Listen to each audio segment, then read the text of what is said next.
देने के लिए तैयार हैं। तो राणा साहब तो बड़ा गुस्से में कहते हैं इधर जेल में आपके राज करते हैं। राणा सनोरा साहब बड़े गुस्से में हैं, वो कहते हैं इधर आप आए जेल में, आपको बताते हैं। उनको गुस्सा कुछ और बात का है कि उन्होंने 10 महीने पूरा हर तरह का हथकंडा आजमा के देख लिया है, लेकिन इमरान खान साहब और उनके जो साथी हैं वो खौफ का बुत तोड़ चुके हैं और उनके किसी किस्म के जो कुछ हथकंडों के आगे खौफजदा होने वाले नहीं है। आज आपके सामने ये सारे लोग बाहर निकले हैं, ये राणा सनाउल्लाह और उसके आकाओं को पैगाम देने के लिए कि हमने खौफ के बुत तोड़ दिए। Thank you sir.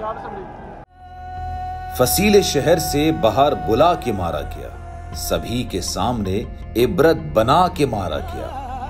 मुझे न देख सका कोई सच के रास्ते पे, हसद के दश्त में सूली चढ़ा के मारा गया। बोल नेटवर्क सलाम पेश करता है उस अजीम हीरो को जो आज हम में मौजूद नहीं, लेकिन उसकी याद आज भी हमारे दिलों में जिंदा है।